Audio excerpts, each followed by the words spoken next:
لو عندك جبنه فلاحي اوعي ترميها ابدا. انت عندك كنز كده في البيت، لو جاتلك كميه جبنه حلوه في البيت مش عارفه تعملي بيها ايه، تعالنا انا وانت هقول لكم تعملوا بيها ايه. حتى لو كانت عندك حبه جبنه مفتفته فلاحي او قطعه واحده. اللهم صل على سيدنا محمد عليه افضل الصلاه والسلام. احلى مشي عملت في حياتي كلها، وكان لاول مره اعمله وطلع جامد قوي بانواع المخلل كلها اللي كانت موجوده عندي، وحطيت خيار. بجد كان طعمه فظيع تحفه. وبالهنا والشفا. قرب يخلص، تعملي ايه لو قرب يخلص من عندك يا ست الكل وجاتلك جبنه فلاحي موجوده عندك في البيت؟ هخليكم تخللوا البرطمان ده ويقعد عندكم طول السنه، بسم الله ما شاء الله، طول الوقت عندك احلى مشي في البيت. فهخليكي تقولي على نفسك 5 عليك الله اكبر، و5 عليا، و5 على كل المتابعين الحلوين اللي دايما متابعيني بالشير واللايك والكومنت الحلو باذن الله. هنا كان عندي جبنه فلاحي، جوزي ربنا يخليهولي يا رب جاب لي كميه جبنه كده في البيت، كان جايب لي خزين وانا كنت جايبه وهو كان جايب. فرحت بيهم الصراحه، قلت البرطمان اللي عندي قرب يخلص، هكمله بقى ويقعد عندي طول السنه. زي ما انتم شايفين انا حطيتها في الملح شمال يمين، قلبتها، وبعد كده حطيتها تتصفى من يوم ليومين او 3 على حسب الجبنه والميه اللي فيهم، لحد ما تحس ان خلاص خلصت كل الميه اللي فيها، مفيش تحت بتنزل ميه معاكي تاني ابدا. هحط لكم فيديو الاصلي كامل للناس اللي تحب التفاصيل، يعني بشويش تحب تتفرج على الفيديو في صندوق الوصف والتعليقات باذن الله، خشوا شوفوه. هنا بقى انا صفيت الجبنه بتاعتي كلها، وكان عندي المش بتاعي القديم فضيته بقى كله، وهستخدم بقى اعمل مش. تقدري تعملي مش كمان لاول مره بالطريقه دي. هفضي كل المش اللي عندي، وهجيب البرطمان بتاعي واحط بقى في ميه مش من اللي موجوده عندي. لو ما عندكيش تقدري تحطي حتى لو نص كوبايه ميه، او على حسب الكميه اللي عندك. يعني دول انا هحطهم في القعر من تحت، شطه وملح وليمون، وتقريبا كوبايه ميه او نص كوبايه ميه على حسب الكميه بقى اللي انت جايباها. وهتضيفي الملح بتاعك على كوبايه الميه او نص كوبايه الميه دي، يعني تملحيها حلو، ما تبقاش مالحه قوي لان كده كده الجبنه مالحه.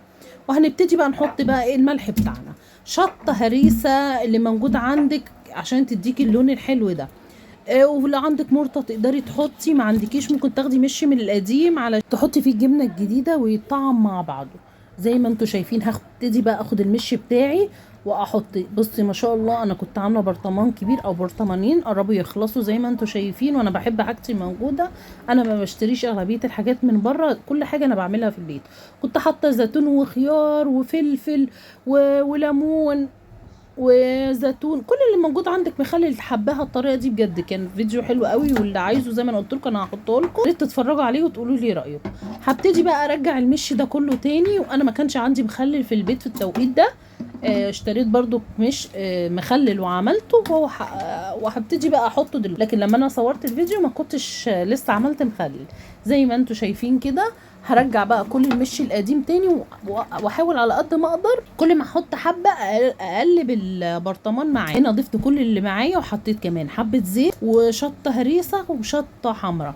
انا ما بحبش الشطه الحمراء عشان في يعني سمعت، انا ما جربتش ان هي الشطه الحمراء الناشفه دي يعني بتعمل دود، بس الله اكبر الله اكبر مفيش حاجه ولا دود ولا سوس. بحب احط الزيت ان بحس ان الزيت ده اللي بيغطي المش من فوق، فبالتالي لا يدود معاكي ولا يعني ما شاء الله. انا يعني عندي عملته الله اكبر، عملته بالطريقه الحلوه دي، اكلناه وعجب ولادي. وعايزه اقول لكم الخيار في المخلل المش طعمه تحفه تحفه، والليمون زي ما انتم شايفين كانت دي النتيجه بتاعتي. وممكن تحطوا قشر ليمون وقشر سفندي كمان. والله العظيم اوعدكم تاكلوا احلى مش في حياتكم من ايديكم، يعني بجد الطريقه تحفه. وطبعا هنقلب البرطمان كده وتسيبوه لمده شهر ولا حاجه لو لسه جديد المش كله. لكن لو قديم بتعملي نفس الطريقه دي، بتسيبي القديم من فوق عشان تطلعي منه لو جايبه فطير ولا جايبه اي حاجه. دي الاحسن اكله عندي سهله، بجيب فطير من بره لاولادي لما اكون مش موجود، او انا احيانا بزهق بقى من الطبيخ وكده بجيب فطير والمش موجود عندي في البيت وعسل. كتروا الشطه الهريسه عشان يديكوا اللون الحلو ده.